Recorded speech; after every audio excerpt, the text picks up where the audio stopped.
ओं शुभंकर्ये नमः। आदित्याय च सोमाय मंगलाय बुधाय च गुरुशुक्रः शनिभ्यश्च राहवे केतवे नमः।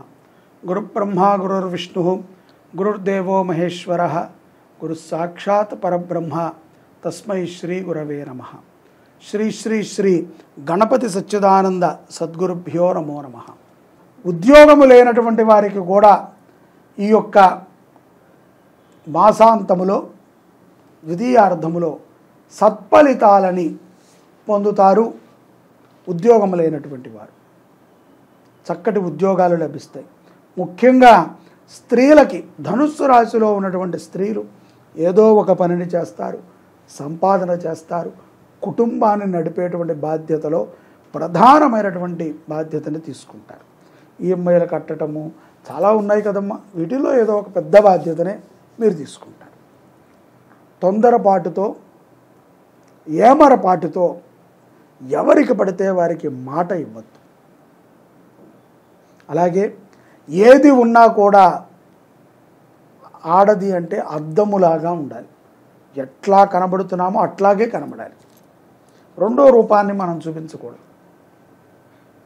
సమాజానికి మనము ఒక శక్తిలాగా కనబడుతున్నామంటే అద్దములో కూడా శక్తే కనబడాలి. అక్కడ వికృతమైనటువంటి రూపాలని చూపించకూడదు.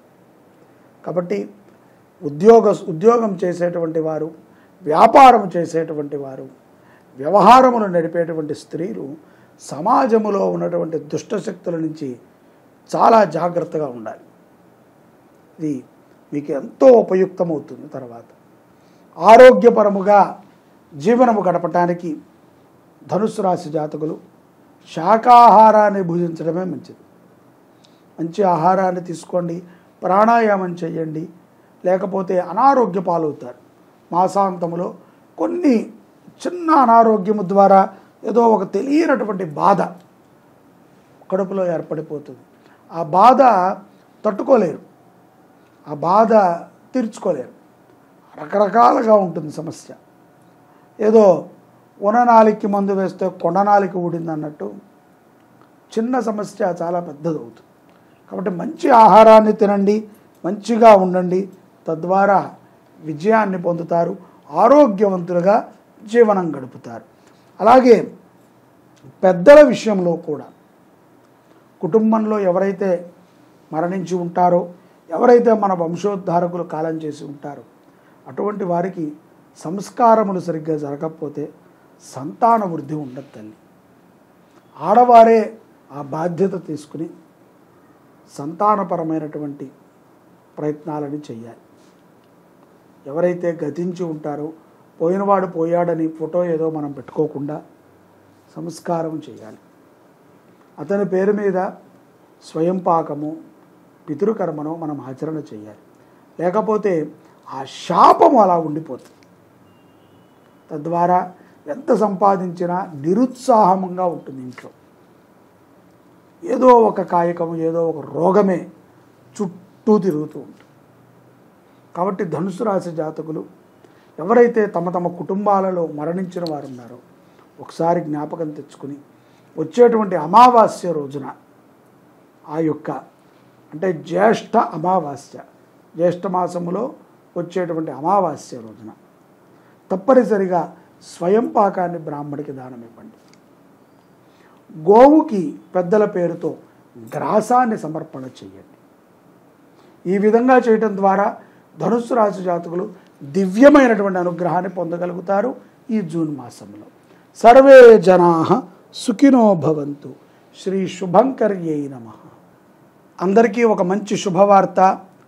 శ్రీ క్రోధీనామ సంవత్సరము జ్యేష్ఠ శుద్ధ పాడ్యమి నుంచి జ్యేష్ఠమాసము కృష్ణపక్ష దశమి వరకు అష్టాదశ శక్తిపీఠ మహాయజ్ఞాన్ని శుభంకరీ సేవా సమితి నిర్వర్తిస్తోంది.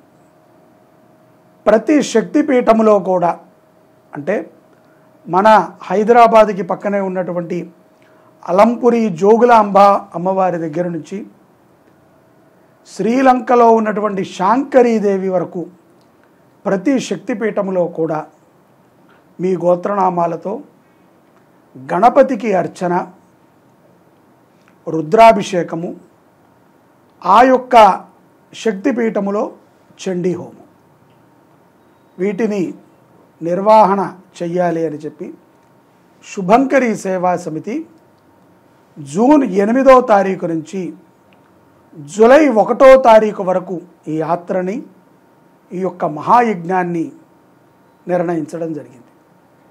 దీంట్లో ప్రతి ఒక్కరూ కూడా తప్పనిసరిగా పాల్గొవాలి.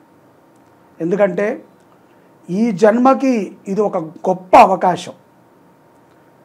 ఒక్కసారిగా ఒకే బ్రాహ్మడు మన గోత్రనామాలతో ప్రతి క్షేత్రము యందు కూడా అమ్మవారి క్షేత్రముల్లో హోమాన్ని చేయటము కానీ, అభిషేకము చేయటము కానీ, అర్చన చేయటము కానీ మన యొక్క దారిద్ర్య దుఃఖ నివృత్తి అవుటకు చాలా ఉపయుక్తమవుతుంది.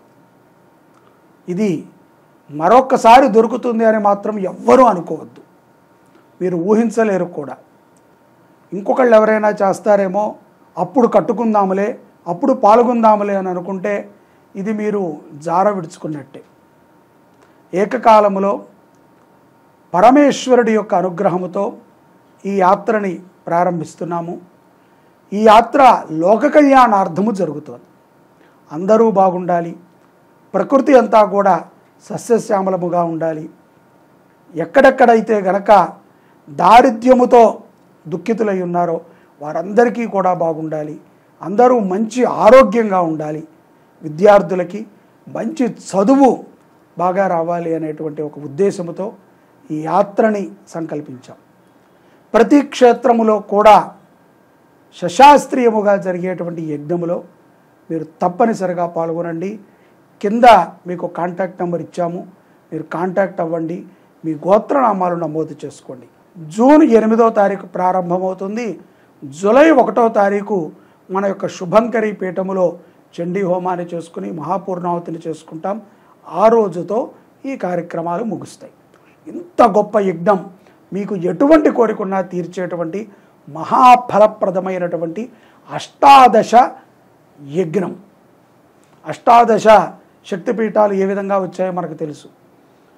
అమ్మవారి యొక్క శరీర భాగాలు 108 భాగాలుగా విచ్ఛిన్నమై పడిన తర్వాత అవి కొంతకాలానికి 51గా మారాయి, మరికొంతకాలానికి అవి 18గా వచ్చాయి. ఆ 18 అద్భుతమైనటువంటి శక్తిపీఠాలు, వాటిని మించినటువంటివి మరొకటి లేవు. ప్రతి క్షేత్రంలో కూడా శివుడు ఉంటాడు. కాబట్టి శివుడికి ఆరాధన, గణపతికి ఆరాధన, అమ్మవారికి ఆరాధన జరుగుతుంది. అవకాశాన్ని జార విడుచుకోకండి, ప్రతి ఒక్కరూ పాల్గొనండి, అమ్మవారి అనుగ్రహాన్ని పొందండి. అమ్మ దయ ఉంటే అన్నీ ఉన్నట్టే. సర్వే జనాః సుఖినో భవంతు.